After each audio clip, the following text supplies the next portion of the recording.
On October 7, 2021, thousands of people flooded the streets outside St. James Park in Newcastle, England. Green and white Saudi flags mixed with black and white Newcastle scarves. Fans climbed statues. Car horns echoed through the city. Flares lit the night sky. After years of frustration, Newcastle United had new owners. But this was more than a football takeover. It was the moment the world realized something much bigger was happening. The deal was worth around £300 million. The buyer was a consortium led by Saudi Arabia's public investment fund, known as PIF. The sovereign wealth fund acquired an 80% stake in the club after receiving Premier League approval.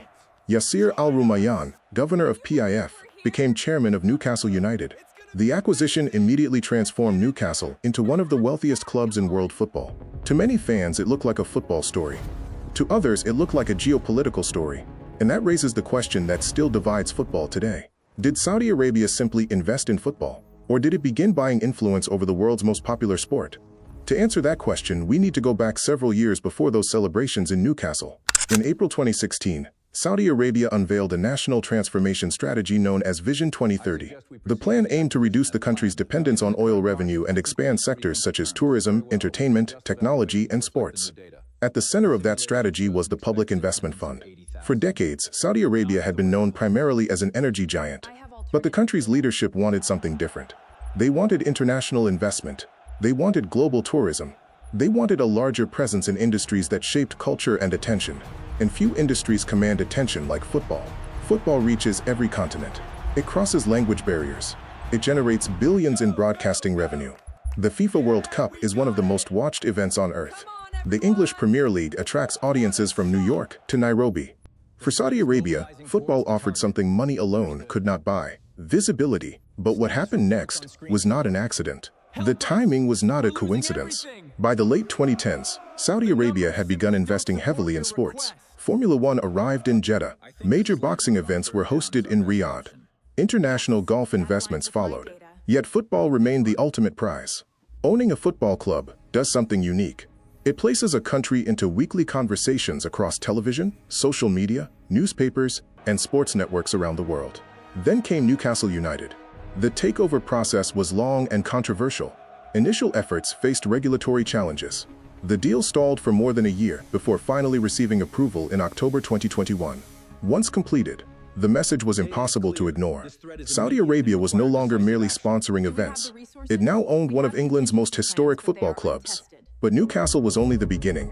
What many observers did not yet realize was that a much larger strategy was already underway. And what happened next would shock the football world. On December 30, 2022, Cristiano Ronaldo signed for Saudi club Al Nassr. The transfer sent shockwaves through football. Ronaldo was one of the most famous athletes in human history. He had won multiple Ballon d'Or awards.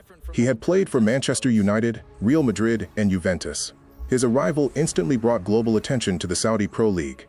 Reports at the time indicated that the overall value of Ronaldo's contract exceeded €200 million annually, making it one of the most lucrative deals in sports history. Many analysts initially dismissed the move. They believed Ronaldo was an exception. They were wrong. Within months, more stars followed. Karim Benzema arrived. N'Golo Kanté arrived. Sadio Mané arrived. Neymar later joined Al Hilal. The league suddenly featured players who had recently competed at the highest levels of European football. This was not a retirement league built slowly over decades. This was rapid transformation on a global scale, and it was backed by enormous financial resources. The Public Investment Fund became increasingly influential within Saudi football. Investments helped strengthen several leading clubs and elevated the league's international profile. Football executives around Europe suddenly faced a new reality. For decades, elite European leagues had been the final destination. Now they faced competition, not from another club, not from another league, but from an entire country. For fans in Britain, this mattered because the Premier League had long dominated the football economy. For viewers in the United States, it mattered because football's global business model was changing in real time. The transfer market was changing, player salaries were changing, broadcast negotiations were changing, the balance of power was changing, and many people were not sure whether that was a good thing. Reaction was immediate.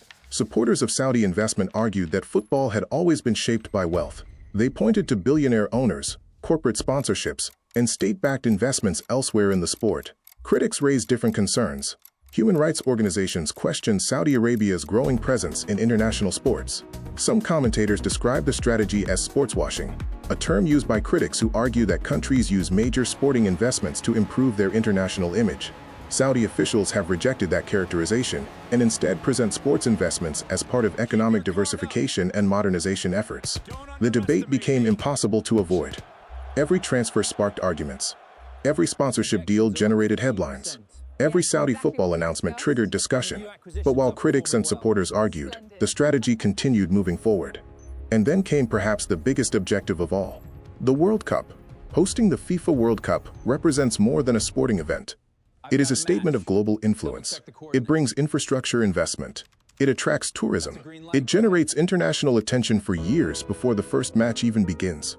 Saudi Arabia pursued that goal aggressively. In December 2024, FIFA confirmed Saudi Arabia as host of the 2034 FIFA World Cup. For Saudi leaders, the decision represented another major milestone in a long-term strategy that had been building for years. For football, it represented another shift in the sport's center of gravity. The question was no longer whether Saudi Arabia had become a football power. The question was how powerful it could become. But history offers a warning. Money alone does not guarantee long-term success. Football has seen ambitious projects before. China invested heavily in football during the 2010s. Clubs spent enormous sums on international stars. Expectations were high, yet many projects later struggled financially. Some clubs disappeared entirely.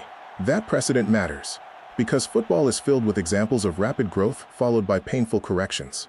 Can Saudi football avoid that outcome? That remains one of the most important questions facing the sport. League attendance, youth development, commercial revenue, sponsorship growth, and international broadcasting deals will all play major roles. Building attention is one challenge. Building sustainability is another. And those are not always the same thing. Still, there is no denying what has already happened. Saudi Arabia changed football. The Newcastle Takeover transformed ownership discussions. The Saudi Pro League transformed transfer discussions. The World Cup transformed discussions about football's future geography. This was not an accident. The timing was not a coincidence. It was a coordinated effort pursued across multiple fronts over several years. So did Saudi Arabia buy football? Not literally. No country owns football.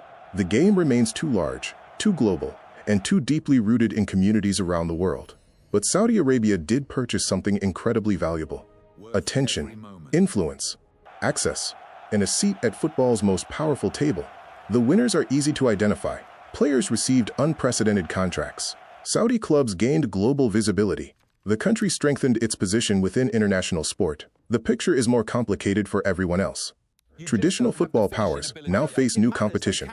European leagues face new financial pressures. Fans continue debating what modern football should become.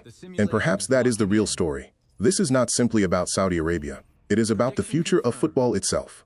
A future increasingly shaped by sovereign wealth funds, global investment strategies, and competition that extends far beyond the pitch. The world's most popular sport is changing.